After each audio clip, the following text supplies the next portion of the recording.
Mahoney Brains. How are you today? I hope you're doing well.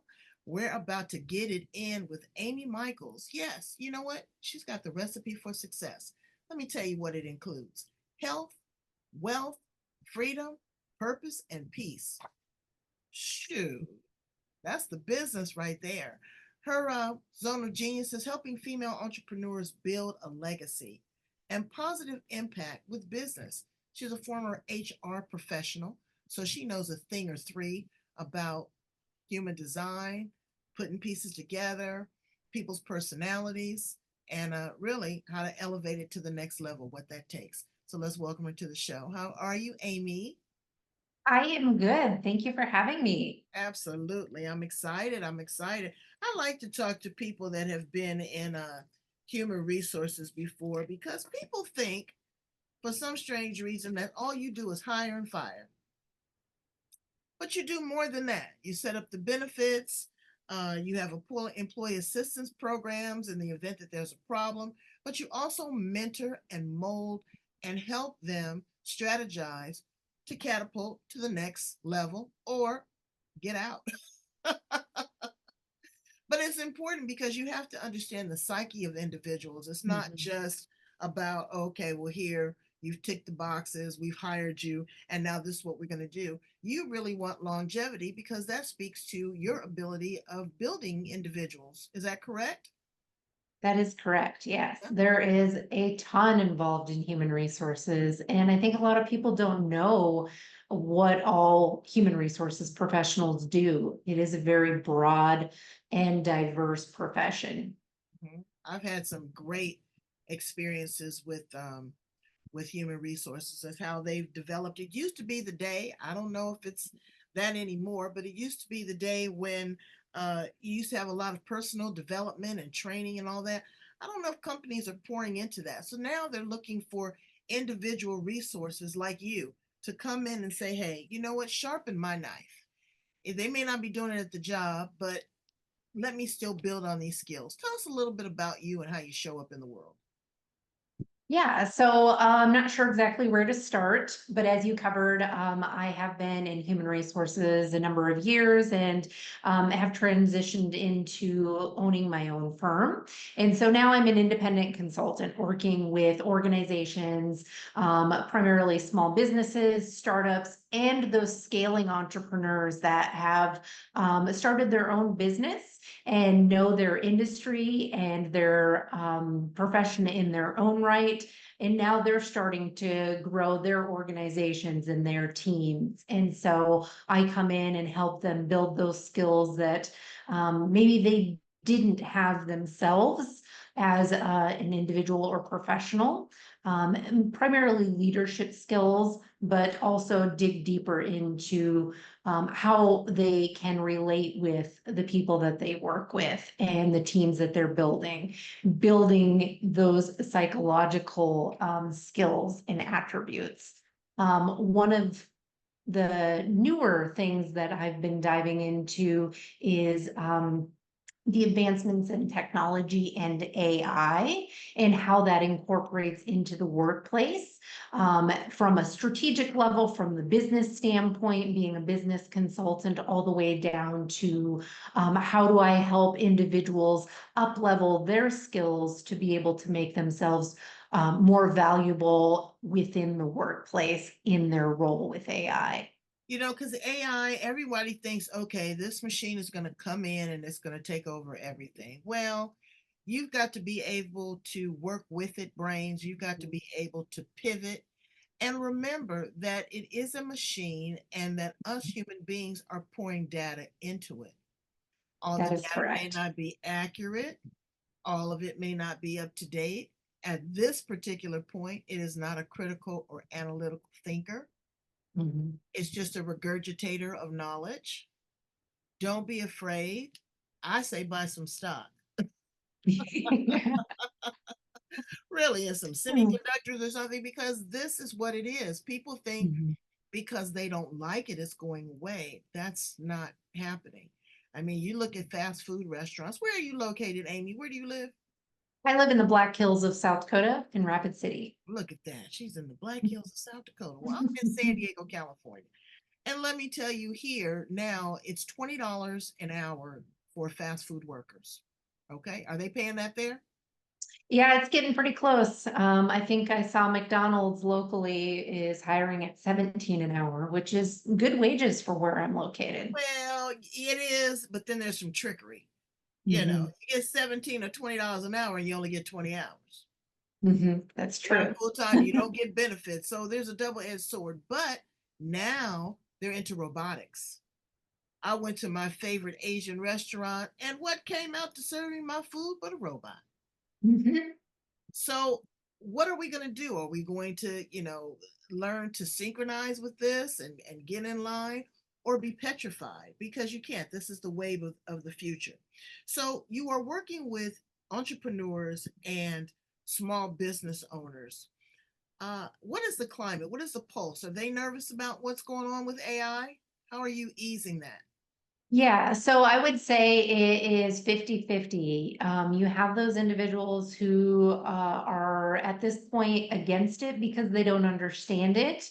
And those who do understand it are embracing it and adopting it because they see the value. They see the efficiency. They see, especially as an entrepreneur who tends to wear a lot of hats, how they can leverage their time with AI tools. But like you said, at this point, it is just a tool. It's not something that is going to come in and take over. There does need to be that human aspect and element. And the tools are growing every day. So you can have the tool, but without the knowledge on how to effectively and efficiently utilize that tool, it's not going to be any good for you. So that's where I would come in as a certified AI professional, to be able to help you understand from a strategic level what the use of that tool is and how to effectively utilize it to get the outcome that you're looking for. And not plagiarize it.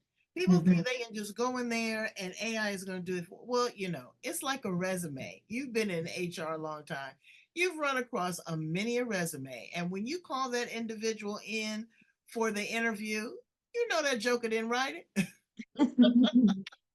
They don't even speak in the same way that it's written.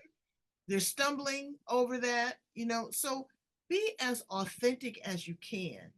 What I learned when I was back in corporate America, and I was sitting here thinking, I don't remember when I was back in corporate America. I really don't. And it's good, but maybe bad too. I need to sharpen my skills in case I need to go out and find a regular job. But being an entrepreneur is very risky. You've got to build the business, have people buy into the business, pay you, make sure that that is, recyclable, that you'll be able to do it the next month, the next 3 months. You got to eat, you got to pay the bills, you got to pay your taxes, yada, yada. It's a lot. So people get excited by that big $25 word. And it's not what it's always cracked up to be. Going in and being a W-2 employee is very valuable. There's a lot to be said, but you want to bring value. When you interview, Mhm. what do you bring to the table? You don't want to say, I want to be the CEO. You might be talking to the CEO and bump them out of their job. How do people deliver themselves as independent contributors to employers in this environment? Because after the Great Resignation, after COVID, people got strange. They do not want to go back to work, and they're pretty uppity now. How do you strategically place yourself so that you're valuable and you're respected? Yeah, so COVID really did kind of change the landscape for the better in some ways and for the worst. A lot of people, I think, took stock in what they really valued in life. And some of them did kind of get a little too full of themselves. And now they're having to backpedal, going back into the workforce. I think the best thing that you can do as an individual, if you know that you're not cut out to be an entrepreneur and start your own business, like April said, you definitely want to position yourself as a partner for that organization? What is it that you can bring to them? And what can they do for you? It has to be a partnership.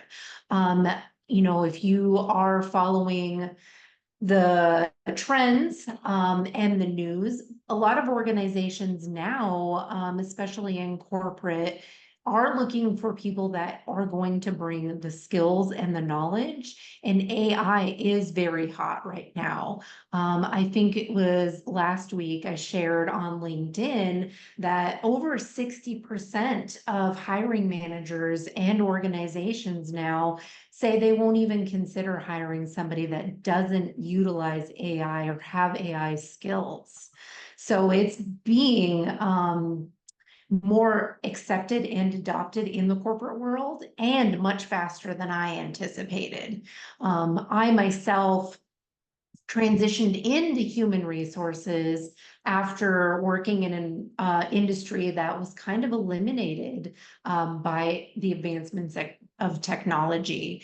I was a medical transcriptionist. I had my own transcription firm. But when the medical field started adopting electronic records and voice recognition software got more and more advanced, it just kind of eliminated the need for medical transcriptionists and a lot of billing and coding because it can be done by electronic records now. There is still that human element to make sure that things are done properly, but the industry definitely shifted when technology took over. So that's why I've really adopted AI into what I'm doing to be able to help arm individuals and businesses effectively utilize AI and ethically use it. Okay, so as a business owner, what are you looking for as far as the skills of a potential candidate for a job? So it's going to be different depending on what your industry is, but definitely utilizing the technology and having the know-how. You can have two people that know how to use ChatGPT, but they're going to be putting in different prompts. And as a business owner, you want to make sure that you are arming your team with what it is that you need from them. Right. So from the top down, if you're going to be utilizing AI tools in your organization, you want to train everybody the same on how to utilize them, what results you're trying to get, what KPIs you're trying to hit. And you want to make sure that everybody is utilizing it the same way. Because if you have two different people inputting two different prompts, you're going to get two different answers, and it's not always going to align with your ultimate goals. And again, this is a tool, brains. It Mhm. cannot replace, or can I say at this particular point, because I had a guest a couple weeks ago that is working to add emotional intelligence to AI. Mhm. But Mhm. until we get to that point, this is a tool. And you don't want to plagiarize. You want to be able to go in, have a conversation with Chat GPT, see what it says, and then say, put your analytical spin on it. This would be good if this are the parameters, the parameters for our company. This is what we're trying to achieve. You have to use it as if someone's sitting across the table from you. So it's very important. Cost effective, though. I mean, when you're using that kind of software, it cuts into the bottom line. And there are a lot of people that are going to have to validate and substantiate these big six-figure um, incomes, because now you've got something that's got a lot more data, that doesn't have an attitude, easy to get along with. You just press a button and works 24/7 nonstop. So positioning yourself in an organization, or even as an entrepreneur, is very competitive out there, Amy. Mhm. It's Mhm. very competitive. Give us a couple suggestions or tips or tricks to separate us from the pack. Absolutely. So if you are an individual and you work for an organization that utilizes computers, obviously this isn't going to affect positions that are very manual. If you're a hairstylist, AI is probably not going to be affecting your job anytime soon unless you use like computerized billing software. But as an individual who works for an organization, I would be doing everything that I could for my role. So if I am in finance, I want to learn what are the latest tools and prompts in AI that I can incorporate to learn for myself, to be more effective in my role, bring more value to my organization, and arm myself with that knowledge. If I am an entrepreneur, I'm going to be exploring all the different tools that are available that enhance my industry. A lot of times with being an entrepreneur, you are spending a lot of your time doing marketing and sales. There are a lot of ways that you can utilize AI to save yourself time and money in marketing, especially with content creation now. You can map out your content for the entire year utilizing AI, which would save yourself a lot of time and a lot of money. If you are hiring an agency to do that now, AI can do all of that for you and even schedule it out.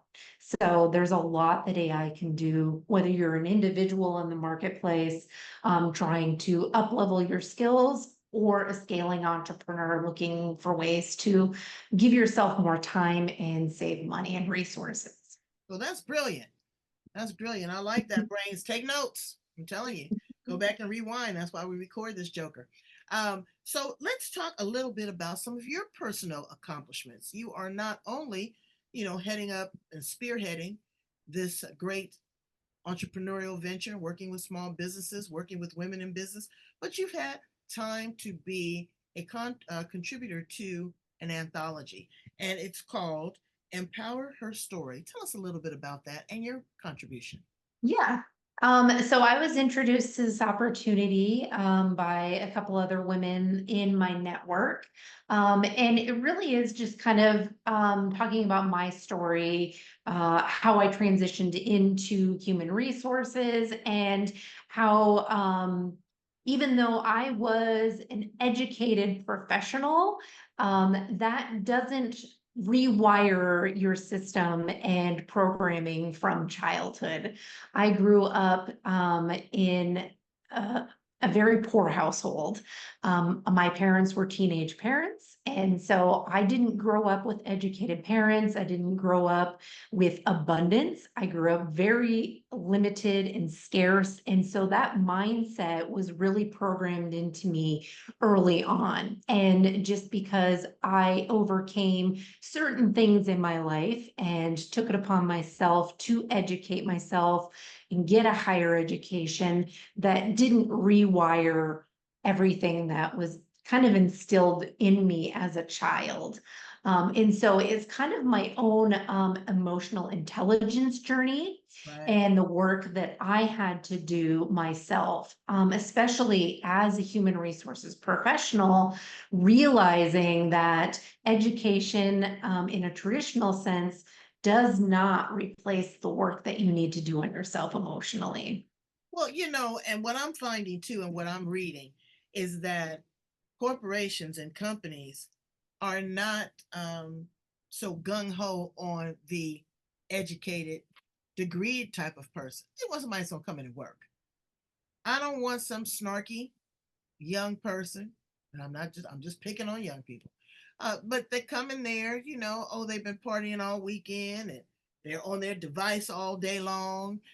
They have an attitude at 5 o'clock, they're ready to clock out. They're not pouring into the business. It used to be where people took great pride in the company.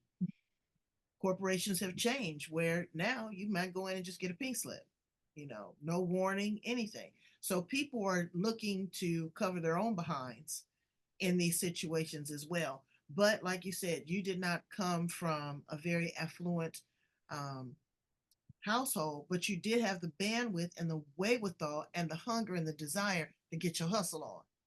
Yes. Okay. Yeah. And that's what we have to do, Brains. You always got to have a side hustle. Always. I tell people that all the time. And women, I'm speaking to you too. You got to have a little chunk of change on your own. Folks change their mind, they get weird. And then you sitting there looking stupid. You done worked all this time and you have no resources, nothing to turn to. So you have to think about that. Entrepreneurs, you've got to have multiple revenue streams. You Mhm, can't just mhm. have one. That's going to dry up. Everybody's not going to be excited about that. You know, what authors, books like yourself, read content, but also get involved. Pour out your creativity and your ideas, pen and paper. Share them with other individuals. It's huge. It's not only, mentally cathartic, but it's liberating. And then you Yeah, can pat yourself on the back because you say, you know what, look at where I was and look at where I am. All of that is so important. So, Amy, do you have children? I do. I have two kids. How old are your kids? My son is 17 and my daughter is 12. Okay, and what are you pouring into those little minds? So my son is actually kind of following in my own footsteps. He wants to be an entrepreneur and has kind of started his own little side business in high school. And I have to toot his horn a little bit. He bought himself a car this past year off of Oh, his earnings. that's a He bell bought ringer. himself, yeah, a BMW Z4. He He got a paid for he got a all. BMW. Whoa, bravo. Yes, all on his own money. And my daughter is still kind of trying to figure out what it is that she's Yeah, interested in. But she wants to be an influencer and have a YouTube channel. So that's something that she's kind of exploring. yeah. Well, that's good. I mean, 12 years old, they're still trying to find themselves. The Mhm. hormones are raging right now. They got a lot, adolescence, puberty. It's a lot going on. But her to figure it out. But and influencing, and you are going to be a great example of that because you know you're going to have that helicopter mom view on top of just what is this influence because the world is strange and folks are going along just to get along. They're not thinking, they're not taking responsibility for their actions, they're angry. So if she puts a spin on that, because she would be generation, what, Generation Z?